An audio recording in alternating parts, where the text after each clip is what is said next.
เป็นมือใหม่บ่ฮู้จะเอาบัญชีจริงออกมาเฮ็ดแนวใดอินดิเคเตอร์ตั้งค่าแนวใดปุ่มนี้แม่นฟังก์ชันหยัง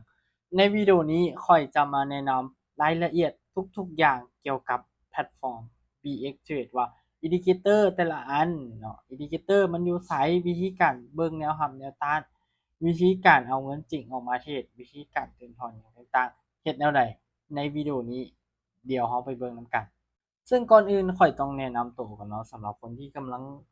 รับชมวิดีโอนี้อยู่เนาะตอนนี้ทุกคนอยู่กับ DMN Trade เนาะข้อยเป็นคนที่เทรดตั้งแต่ปี2020เนาะเริ่มต้นเข้ามาเทรดเนาะตอนนี้ก็ปี2025เนาะก็ประมาณ5ปีก้าวเข้า6ปีได้แล้วสำหรับจุดเริ่มต้นการเทรดของข้อยเนาะและในมื้อนี้เดี๋ยวข้อยจะมาแนะนำสำหรับคนที่เป็นมือใหม่หาการเริ่มต้นเทรดว่าเฮ้ยอยากรู้ว่าเราสิเริ่มต้นจั่งใด ทำซีเทศจังใดเนาะว่าโอเคเข้า BX มาแล้วยังงงๆบ่ทันเข้าใจเลยว่าฟังก์ชันแต่ละอันเนี่ยมันเฮ็ดหยังแหน่ค่อยจะเริ่มต้นเนาะเอาเป็นเซตคือของมือใหม่เริ่มต้นเลยเนาะสำหรับคนที่เปิดบัญชีมาใหม่เนาะน่าจะได้หน้าตาประมาณนี้ทุกคนจะอยู่ในบัญชีทดลองตัวนี้เนาะบัญชีเดโมตัวนี้เนาะนี่มันจะมีบัญชีเดโมเนาะนี่เห็นบ่ตรงนี้เนาะบัญชีที่มันเป็นสีส้มเนาะ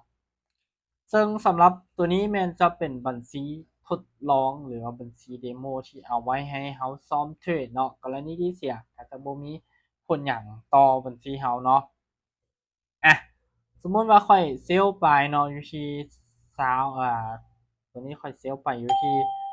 110เหรียญเนาะขายไปเห็นบ่ยอดเงินมันก็จะลดลงเนาะแล้วก็ถ้าสมมุติว่าเนาะกรณีที่ข้อยเซลไปแล้วเนาะมันในอนาคต เพราะทุกคนเข้าใจเรื่องของเพราะทุกคนเข้าใจเรื่องของบัญชีทดลองแล้วเนาะสำหรับตัวนี้เดี๋ยวค่อยสิอธิบายก่อนสำหรับการเทรด BX Trade มันเฮ็ดจั่งใดจั่งได้เงินเฮ็ดจั่งใดมันขาดทุนเนาะสำหรับตัวนี้ BX Trade ทุกคนจะสังเกตเห็นว่ามันจะมีเวลาอยู่ตรงนี้เนาะ30วินาทีแล้วมันจะลดลงมาจนเหลือ0เนาะแล้วจะมาเป็น30วิอีกเราจะต้องออกออร์เดอร์ใน30วิก่อนหน้าแล้วอีก30วิเขาจะต้องรอท่าผลถ้าสมมุติออเดอร์ที่แล้วเนี่ยเนาะค่อยคาดการณ์ว่ามันราคาจะลงเนาะค่อยกดขายแล้วมันลงในอีก30วิถัดมาเราก็จะได้เงินนั่นเองสำหรับตัวนี้นี่เห็นบ่ไม้ตัวนี้เราก็ถือว่าได้เงินไปเนาะนี่ต่ออันนี้เป็นบัญชีทดลองเนาะนี่กรณีสมมุติว่าค่อยกดไปแล้วเนาะนี่กดไปซื้อปึ๊บถ้าสมมุติว่าในอีก30วิย้อนหลังนี่เห็นบ่เวลามันนับเหลือ0ปึ๊บนี่มันก็จะเปลี่ยนมาเป็น30วิ ถ้ามันนับมาแล้วเนาะ30วินี้เบิดและแท่งเทียนล่าสุดที่มันอยู่ตรงนี้มันเป็นแท่งสีแดงตัวนี้ค่อยก็จะขาดทุนนั่นเองนี่เนาะสำหรับตัวนี้เห็นบ่นี่ตัวนี้เอาได้ทำการซื้อไปแล้วเนาะวิธีการเบิ่งประวัติการเทรดของเราก็แค่คลิกซ้ายเนาะสังเกตนี่แล้วกันเห็นบ่ประวัติการซื้อขายจิ้มเข้าไปเนาะนี่เห็นบ่ค่อยพลาดเนาะสำหรับออร์เดอร์นี้กลับเป็นการขาดทุนนั่นเองเนาะสำหรับตัวนี้เห็นบ่ตัวที่แล้วเราวิเคราะห์ถึกเนาะเราคาดการณ์ถึกว่ามันจะลงนะเรากดขายไปแล้วมันชนะเนาะแล้วมาตัวนี้แม่นเราคาดการณ์ผิดเนาะเราคาดการณ์ว่ามันจะลงแต่มันเป็นแท่งขึ้นเนาะ เราคาดการณ์ว่ามันจะขึ้นแต่มันลงเนาะเราก็เลยขาดทุนไปในจุดนี้นั่นเองและวันนี้ถ้าสมมุติว่าข้อยเทรดเนาะข้อยเทรดเงินเดโมนี้กลายเป็น0แล้วกรณีที่ต้องการเพิ่มเราสามารถกดเพิ่มได้ด้วยการคลิกเข้ามาอยู่สามเหลี่ยมตรงนี้เนาะปึ๊บแล้วเรากดรีเซ็ตตรงนี้เนาะเงินเราก็จะกลับมาอยู่ที่ 1,000 เหรียญคือเก่านั่นเองและวันนี้ พอเราอยากเทรดบัญชีจริงละเราเติมเงินมาแล้วเนาะสำหรับไผที่ยังบ่ทันเบิ่งวิดีโอการเติมถอนแม่นค่อยเฮ็ดละเอียดไปแล้วในคลิปวิดีโอแยกใน YouTube เนาะให้ทุกคนไปเบิ่งวิดีโอนี้ก่อนสำหรับวิธีการเติมถอนเงินจริงเนาะเติมเท่าใดเนาะไปเบิ่งวิดีโอนี้ให้จบก่อนแล้วจังมาเบิ่งต่อก็ได้หรือว่าเบิ่งวิดีโอนี้ให้จบก่อนแล้วค่อยไปเบิ่งวิดีโอนั้นก็ได้โอเคเนาะหลังจากที่ทุกคนเติมรู้วิธีการเติมถอนละทุกคนเติมเหรียญมาปึ๊บ มันจะมีบัญชีที่เป็นสีส้มกับบัญชีที่จริงเนาะสีเขียวตรงนี้แล้วตัวนี้มันเงินคือขึ้น0 เงินคือคุณศูนย์เนาะให้ทุกคนกดเข้ามาที่สามเหลี่ยมคือเก่าเนาะทุกคนจะเห็นลูกศรที่ไปทั้งหน้าไปทั้งหลังเห็นบ่เขาจะติ๊กเข้าไปอยู่นี่และเขาก็จะเอาเงินจำนวนเงินออกมาเนาะมันจะมีคำว่ากระเป๋า USDT กับบัญชีจริงนั่นเองเนาะ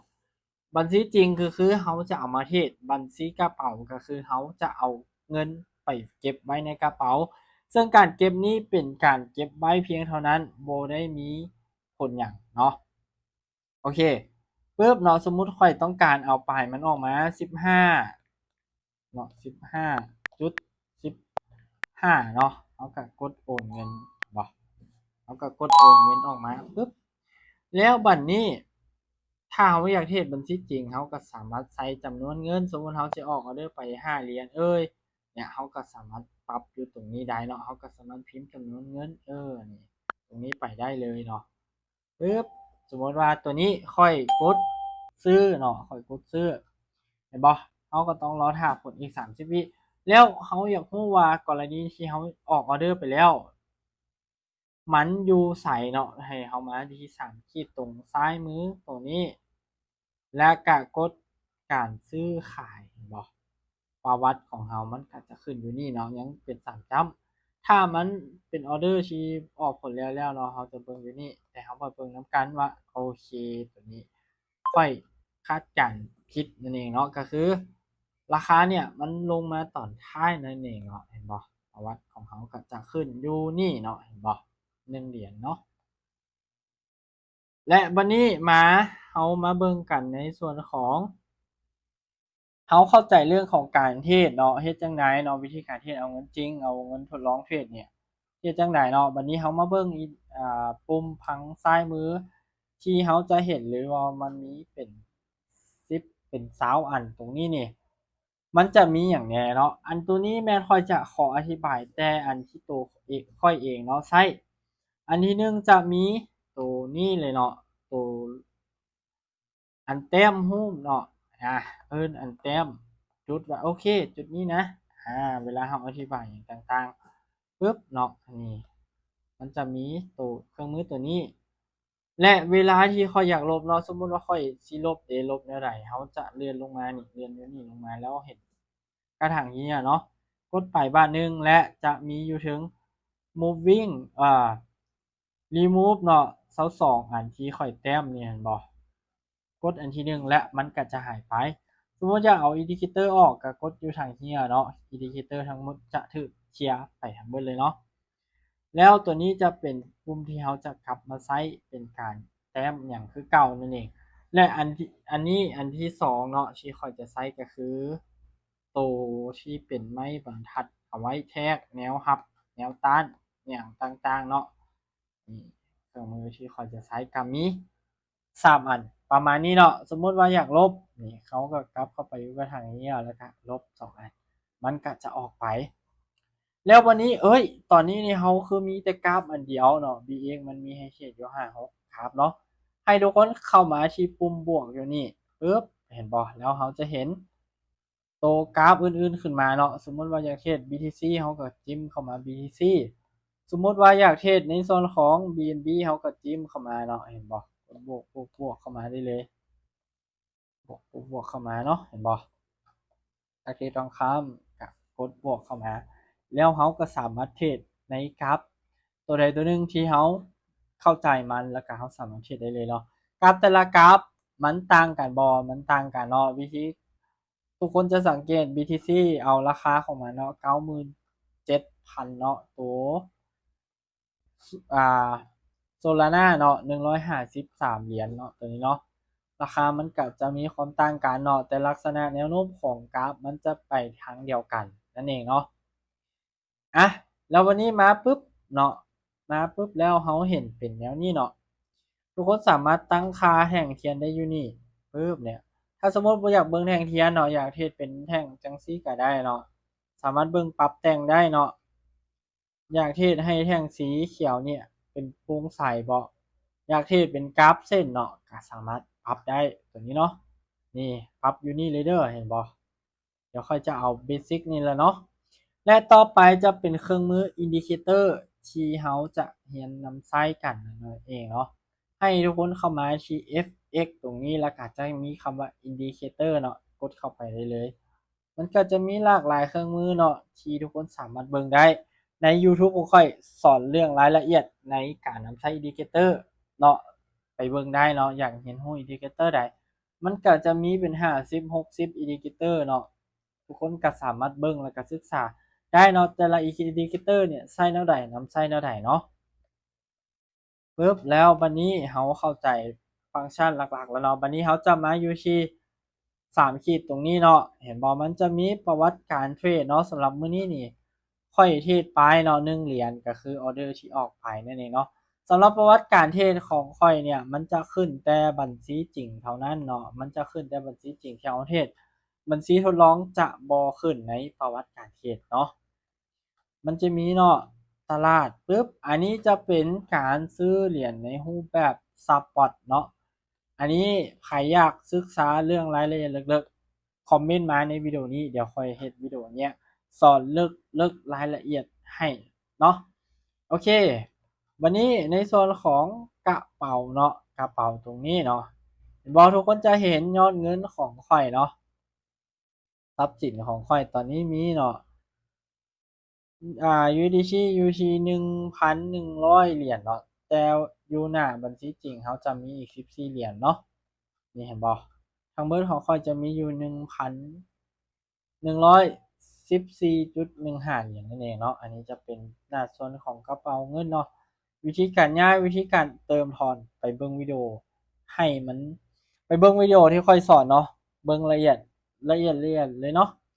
และอันต่อไปเนาะจะเป็นในส่วนของกล้องของขวัญเนาะกล้องของขวัญนี้จะมีให้เราล็อกอิน7มื้อเนาะเพื่อรับเป็นกล้องของขวัญเนาะอาจจะได้เหรียญเนาะอันที่2นี่ถ้าสมมุติตัวนี้เนาะก็คือถ้าเราล็อกอินครบ7มื้อเราก็จะได้กล้องของขวัญพิเศษตรงนี้อันนี้เป็นออร์เดอร์ที่เราเทศนะติดต่อกัน5ออร์เดอร์ขึ้นไปออร์เดอร์ละ10เหรียญขึ้นไปเนี่ยทุกคนบ่เข้าใจนี่ทุกคนสามารถมาอ่านรายละเอียดอยู่นี่ได้อีกเนาะชนะ5ออร์เดอร์แบบติดๆกันเลยเนาะภายใน5นาทีหั้นแล้วก็ออร์เดอร์ต้องเป็นออร์เดอร์ละ10เหรียญขึ้นไปเนาะกองโบนัสนักเทรดเนาะเป็นกองที่ซุ่มแจกตรงนี้สำหรับคนที่เทรดหลายที่นักมันจะซุ่มแจกเนาะตัวนี้ค่อยก็ยังบ่ทันเคยได้ส่วนกองปริมาณการเทรดเป็นปริมาณการเทรดเฮาเทรดหลายเนาะมันก็จะซุ่มให้มันได้ประมาณ153เหรียญเนาะทุกคนเนาะอันนี้ที่มันจะแจกและอันต่อไปเนาะก็จะเป็นการตั้งค่าเนาะการตั้งค่าเฮาก็จะมีการตั้งค่าภาษาไทยภาษาอังกฤษเนาะการเปิดปิดเสียงปิดกระดิ่งแล้วก็การเปลี่ยนธีมเป็นสีขาวสีดำสีฟ้าเนาะข้อยจะเลือกสีดำเนาะเพราะสบายตาที่สุดแล้วเนาะอันนี้จะเป็นวิดีโอที่ข้อยจะแนะนำสำหรับคนที่อยากจะเริ่มต้นเทรดใหม่ให้เข้าใจเนาะเบิ่งวิดีโอนี้จบเข้าใจเทรดเป็นได้เลยแน่นอนและกดติดตามไว้เนาะเดี๋ยวในวิดีโอหน้าข้อยจะมาสอนวิธีการเรียนรู้แท่งเทียนว่าแท่งเทียนสีเขียวแท่งเทียนสีแดงเนี่ยเขาเบิ่งแนวใดเขาจะเข้าใจแนวใดเนาะอันนี้เป็นพื้นฐานสำหรับนักเทรดมือใหม่เริ่มต้นเลยกดติดตามไว้เนาะแล้วก็คอมเมนต์มาให้ได้ว่าอยากเรียนเติมอยากเรียนรู้แท่งเทียนเนาะกดคอมเมนต์มาให้ได้เด้อทุกคนเอา